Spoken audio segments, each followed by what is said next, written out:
Let me keep on supporting this structure like this.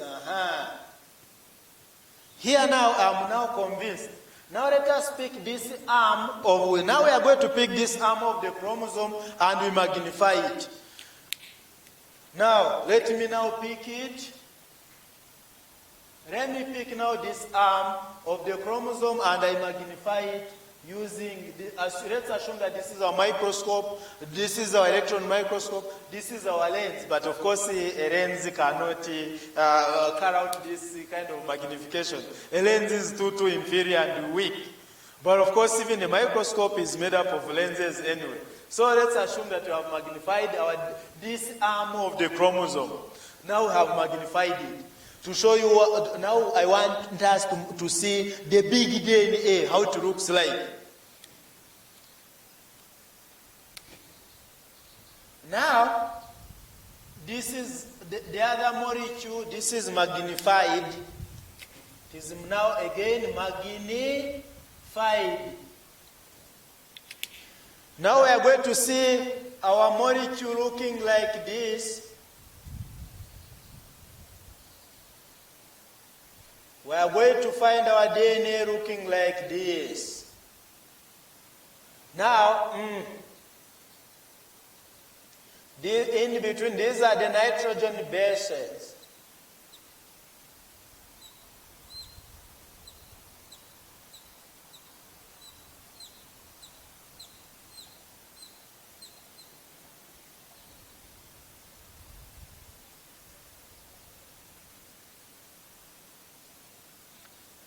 This is our double-stranded DNA.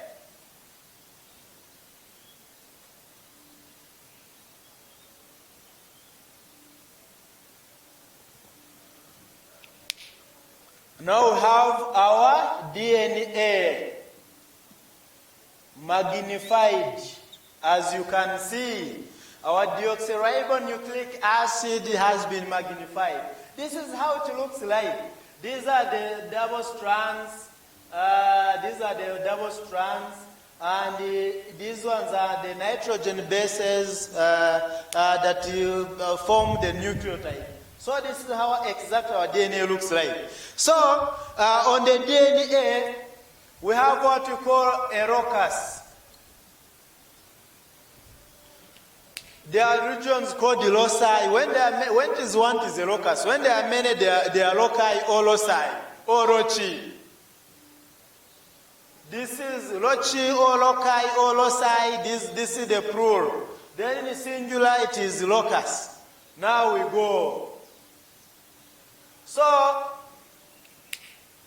on this DNA, we are going to see so many regions. You find that this region is maybe a locus.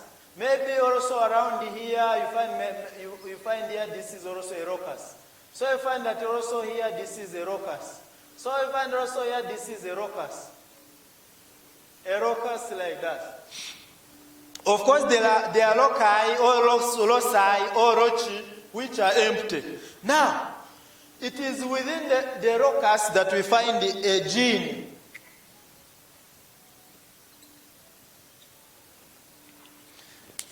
It is within the locus that we find a gene. Now on our DNA, it means we have genes. So you find that maybe on this region, maybe you have a gene here. Maybe you have another gene here. Maybe a gene here, another gene. Maybe another gene here. Within these regions that I have indicated. As you can see, gene, maybe this one is empty. This one is maybe an empty locus, this region. This one is occupied by a gene. This one is empty locus, a gene. This one is an empty locus, maybe a gene, maybe again. You find also, maybe let me also indicate another gene.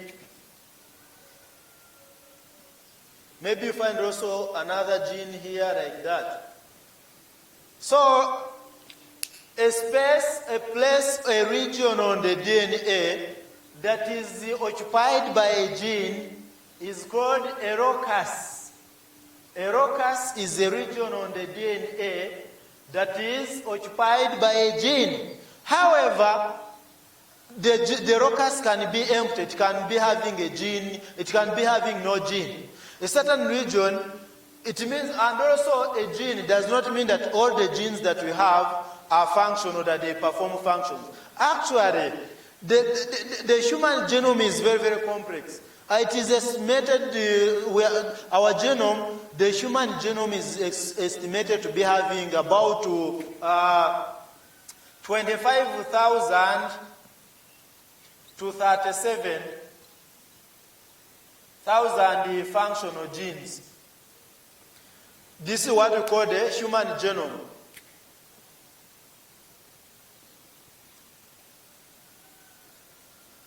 The human genome is actually suspected, is estimated to have the genes ranging from 25,000 to 37,000. These are the known genes that are functional. Then there are so many other billions of genes on the DNA that are not, whose functions are not known. So many, actually millions, not billions, rather. There are so many millions, actually there are billions, There are so many other billions of genes with unknown functions on our DNA, with unknown functions. But the genes that are, the genes on our DNA, within our chromosome, with the known functions, with the exact known functions, are estimated to be around in the range of 25,000 to 37,000. That's the human genome. Of course, the dog has its own genome. The tree has, maybe the eucalyptus tree has its own genome. A pig has its own genome. A duck has its own genome. A hen, chicken has its own genome. The lion has its own genome. Likewise, I'm referring to the human genome. So the genes that are known, at least to code some, to perform some functions, to dictate some functions, the ones that are known are in this range that I have already mentioned. So allow me to create some space for further explanations.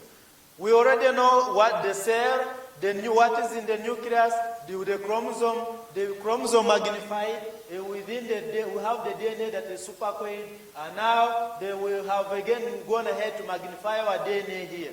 And on the DNA we have what we call the genes.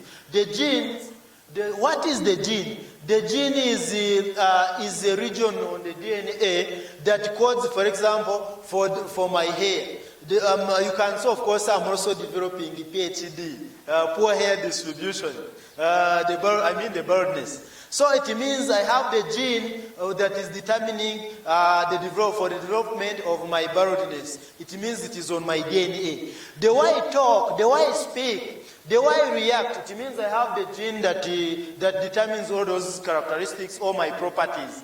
My height, the skin color. It means I have the gene that determines my skin color. I can never be brown, neither can I be very, very dark skin. I remain in between there. So it means there's a gene that determines my skin color. That's why it is, the moment I don't tamper with it, it means this color will remain consistent until I die. Maybe when I was still a newborn baby, I was looking like very brown. I was very brown, pinkish. You know, the skin of a newborn baby. So as I kept on growing like that. So my height, this is my height. It means my height, there are genes which determine the size that I have. The size in terms of if I'm fat, it means there are genes that are determining that weight, the body weight. The way I react emotionally when I'm annoyed, when I'm happy, when I'm excited, when I'm in a mood of an ecstatic mood, when I'm in a euphoric mood, it means all those characteristics are determined by some genes on my DNA. The way I try to compose myself when I'm faced with a challenge, the way I think, the way I reason, the way everything that describes me determines me. Physically, mentally, emotionally, psychologically, all those, the way I look, the way I behave, everything that you see on me, the real me is determined by various genes, by thousands of genes that are found on my DNA. And I have already said that the gene, for example, when you look at my nail, these nails of mine here, the fingernails, the toenails, It means they are made up of the protein, keratin, and so many other things, so many other components. It means there are genes on my DNA that code for the proteins, particularly for the nails. The way my teeth look like, the way my head, the shape of the head, the way my eyes look like, everything, every protein in me, it means it is coded by the genes, by some genes within this DNA. My blood group, for example, it is coded also by the genes on some genes within on my DNA. When you look at, for example, the type of maybe hair that I have, these palmar creases, they were coded by some genes. When you look at my bone cells, they are all coded, the proteins that form my bones, they are all coded by the genes that are found on this DNA. The tongue, the way my tongue looks like, the color, the length of that tongue is determined by the genes, some genes on the DNA. So like that. So the genes, so on the DNA, which you have already seen magnified on the deoxyribonucleic acid molecule, the molecule of inheritance, we have the genes. Genes are located in the region, are found on the regions of the DNA called the locus. If it is one, in the singular it is the locus. When there are many, they are loci or roci or loci. Are we together? So this is what I'm talking about. Then, of course, when you analyze the locus, of course, I don't want to go into details. When you go deeper into the loci, whether it is an empty locus that doesn't have a gene, or it is a gene, it is a locus that is occupied by a gene with a known or unknown function. When we go further to break it, to go further deeper, we find other terminologies like the exons and introns. Exons and the introns. So when you go further to look at the loci and the genes, you will find also regions, some sub-regions. There we say western sub-region, the central sub-region, the northern sub-region, Acholi sub-region, maybe Kigezi sub-region, Buganda sub-region, Ankole sub-region, like that. So likewise, we also have the sub-regions of the loci or the locus or the roci, the way you, as long as you write it very well, as long as the spelling is correct. So we have also some, you'll find some new terminologies like the exons and introns. But for simplicity purposes, let us not go there.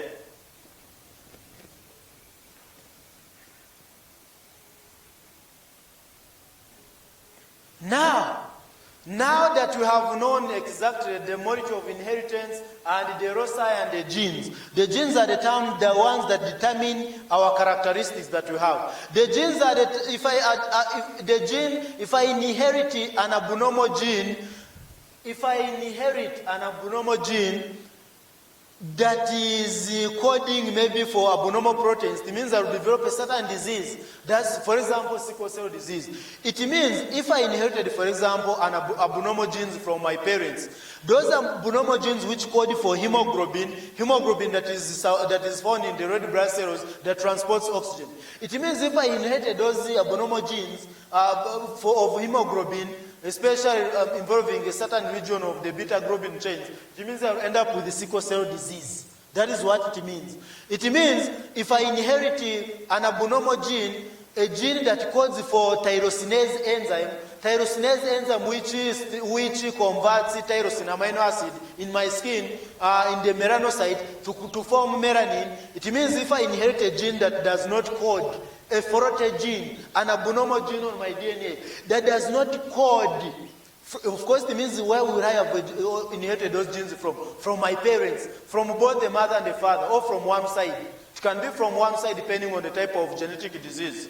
So, if it is that abnormal gene that I inherited that does not code for tyrosinase enzyme activity, and therefore my melanocytes within the skin do not code for do not form melanin, it means if I don't have tyrosinase, it means the tyrosine amino acid will not be converted to melanin, and therefore I will be declared an albino. I will be born an albino. That is what it means. I will be born an albino. Then, if I inherit an abnormal gene from the mother, and me as a male, and that gene is coding for some clotting factors that you inherit from the mother, from the maternal side, and that gene is abnormal. It means I'm going to develop a breathing disorder called hemophilia. It means I'm going to develop a disorder called hemophilia. You need to read about hemophilia, how white manifests in males and females remain carriers. For us, it manifests, then in females they remain carriers. So like that. Then the gene for baldness. Under normal circumstances, males, we should have the normal pattern baldness for the males. But in the females, if they start losing hair, of course there is a problem somewhere, somehow. So likewise, in order for diseases to develop, in order for us to develop some diseases, it means the genes we must either inherit, we must inherit abnormal genes from our parents or our parent, or along the way as we are growing, as our bodies are interacting with the environment, basing on the foods that we eat, basing on the medications that we take in, basing on where we stay, basing on where we work, all that is environment. It means that environment is enough to either change our genes altogether. Now back to cancer. Now that we have understood the genes, an abnormal gene I can inherit an abnormal gene from my parents, or abnormal genes from my parents.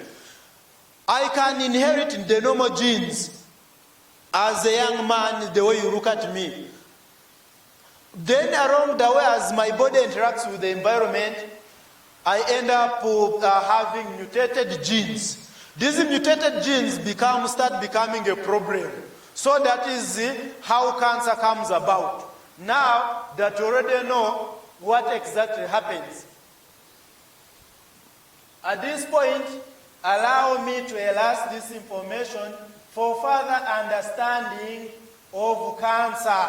So we are going to see again, we are going to keep on using this diagram, this illustration, in as far as the origin of cancer.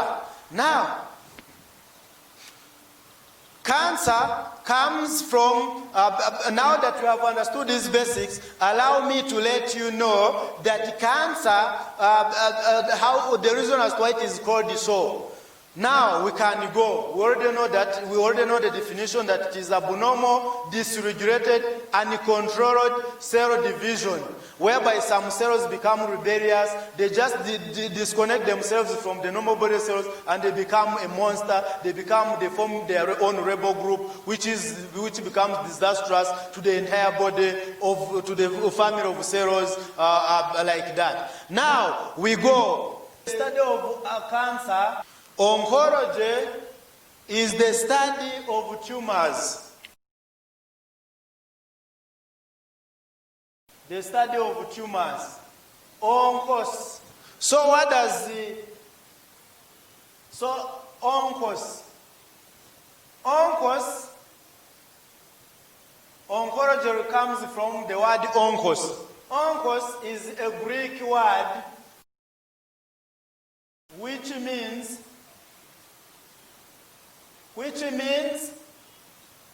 the tumor.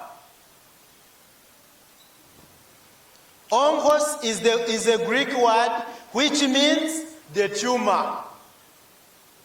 Oncos. So, what does the tumor mean?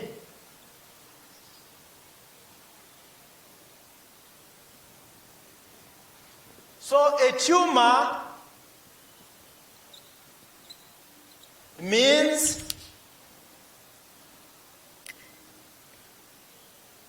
a swelling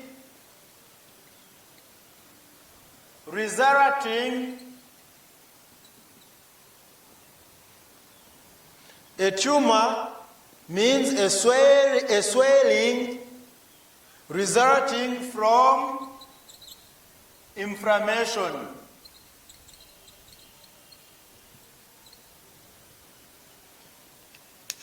A swelling resulting from inflammation. In immunology or in immune system, we know the meaning of inflammation.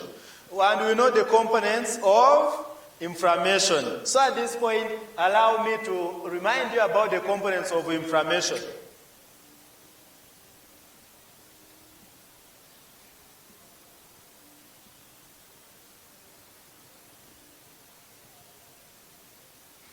Components of inflammation, remember we have the tumor. This is a Latin word. Latin, it comes from Latin. So among the components of inflammation, we have the tumor, which means the swelling. We have reddening, which is rubor. Reddening. We have calor. You remember in our physics, calorimetry, we studied calorimetry, the study of heat, specific heat capacity of water, specific heat capacity of iron, specific heat capacity of copper. So it was covered in calorimetry. So calor refers to heat. Heat, fever. This is where the element of fever comes in. Pyrexia. So calor in Latin refers to heat. Then dolor. Dolor refers to pain. Dolor refers to pain, sorrow, like the way we say dolor. For example, dolorimetry is the study of pain. Dolor. Even in French, sorrow refers to sorrow. In French, douleur, douleur, douleur. So dolor, pain. So then the last one who matters is not commonly mentioned in the current medical literature, but we need to note it. The fonction lesser. Fonction lesser, referring to loss of function. Fonction lesser, loss of function. Now all these components of inflammation as per immunology, they are derived from Latin. Tumor, the swelling, rubor, reddening, calor, heat, fever, pyrexia, dolor, pain, dolorimetry, dolorimeter. Fonction lesser, loss of function. So these five are the basic components of our inflammation. Now here we are. Now that we have understood the origin of inflammation, the components of inflammation, now I can retain my tumor. I'm going to erase and we remain with our tumor. Now a tumor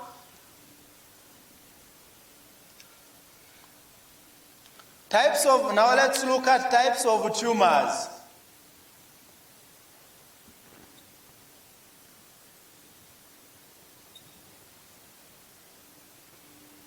Types of tumors. Now tumors are basically of two types. We have one, benign tumors. We have number two, we have malignant.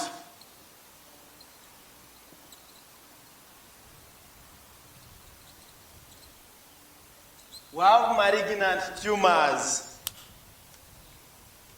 So you can see, so tumors are of two types. So benign tumors, we will call these ones innocent. Innocent, harmless,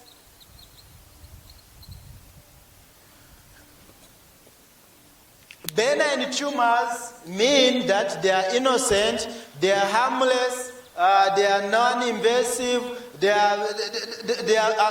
someone is a bit safer, though they can still cause actually some negative effects like pressure effects on the neighboring tissues or the neighboring organs. They can also distort the functioning of the body. But again, when they are worked on, when they are operated on, when they are removed, when they are treated, they don't recur. So these are the benign tumors. They don't claim someone's life in the end, even when they remain there. So, and they remain localized. They remain localized. They don't invade the other regions of the body and other organs. They remain within their locality, within their territories. Even if they extend a bit, and they start creating just pressure effects as they're increasing in size. But when malignant tumors are the ones which are referred to as cancers. These are the ones, allow me to use red. These are the ones that are referred to as cancers. So when you have a malignant tumor, it means it is cancerous. It means it is the one which causes cancer. And the cancer,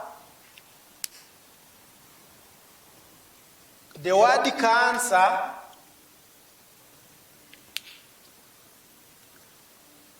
comes from Latin. The word cancer comes from Latin language, and comes from Latin, which means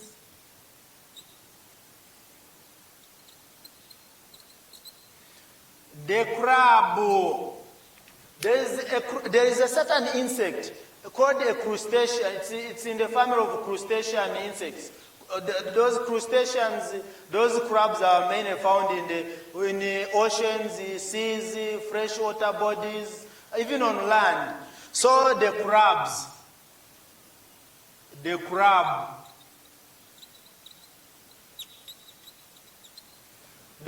is an insect. It is found. It belongs to, in my biology, if I still remember. In my biology, if I still recall where it is a crustacean. It belongs to the family of crustaceans. They are found in oceans, seas, freshwater bodies,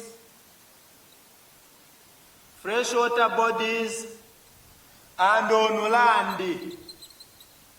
It is also a terrestrial creature. This insect is also found on land, meaning it is also a terrestrial insect, a terrestrial creature. Or it is found in oceans, seas, freshwater bodies, and on land, on the terrestrial life. So, it belongs to the family of crustaceans, so the crab. I don't know, let me remember its shape and I draw it. It is a short insect, a crab.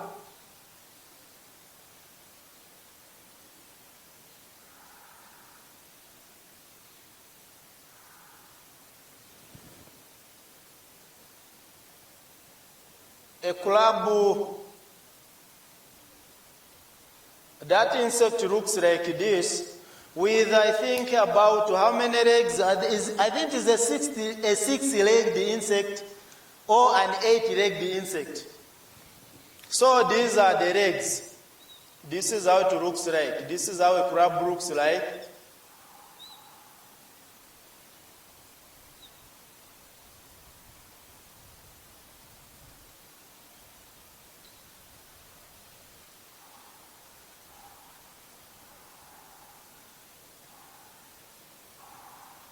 With something like this.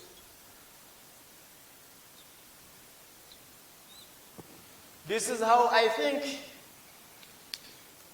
Yeah, we shall look at we shall try to look at to remind ourselves about the exact picture of a crab. This is how it looks like. So cancer comes from the Latin word. Cancer is a Latin word, which means the crab. The crab is an insect that belongs to the family of crustaceans, and crustaceans are found, they also fall in so many families of, they have so many categories of crustaceans, and among these crustaceans, we shall see that most of them, they most stay in the oceans, seas, freshwater bodies, and also on land. So the crab, this is how it looks like. By the way, when you look at the logo of Uganda Cancer Institute, UCI, Uganda Cancer Institute, it has actually an image, if you are keen enough, it has an image of a crab. Yes, it has this insect, it has this crustacean in the logo of Uganda Cancer Institute, UCI. You look at their logo critically, it has a crab. Yes, I have remembered. Yeah, so this it is. Why was cancer named after this insect? Out of all the billions and trillions of insects that you have in the world, on Earth, why did they choose a crab? They saw the scientists who first described the cancer, those Greeks and the Latinos who, those great scientists who first described the cancer. They found out that the cancer cells were actually a problem. They were problematic. Whenever the characteristics of crabs are these ones. Whenever a crab attaches on a tree, it sticks, it grows, it adheres strongly onto that wood. It remains stuck. They are tightly bound, like they will have our super glue. When a crab runs on my body, it will first stick onto my body for some. It sticks there strongly. It is strongly adheres. It is strongly. It binds avidly onto my body like that. If the crab runs on the stone, maybe on the ocean floor, it sticks there. If a crab lands on a certain tree on land, it sticks on it. If it runs on the floor, it sticks on it. So likewise, tumor cancer cells or the malignant cells behave like that. Wherever they land, if it is a tumor cell, if it is a tumor tissue, the moment it lands in the kidneys, it will stick on the kidneys, even start invading it and destroying it. If it lands in the liver, it will behave in the same way. If it is the stomach, the tumor will be sticky, starts actually spreading without releasing. That's how they behave. Hence the name, the cancer, meaning the crab, the crustacean. So, my dear colleagues, we link up in the next sub-chapter as we are going to be enjoying and knowing the causes of cancer and why cancer has remained a problem. Thank you very much for listening and watching.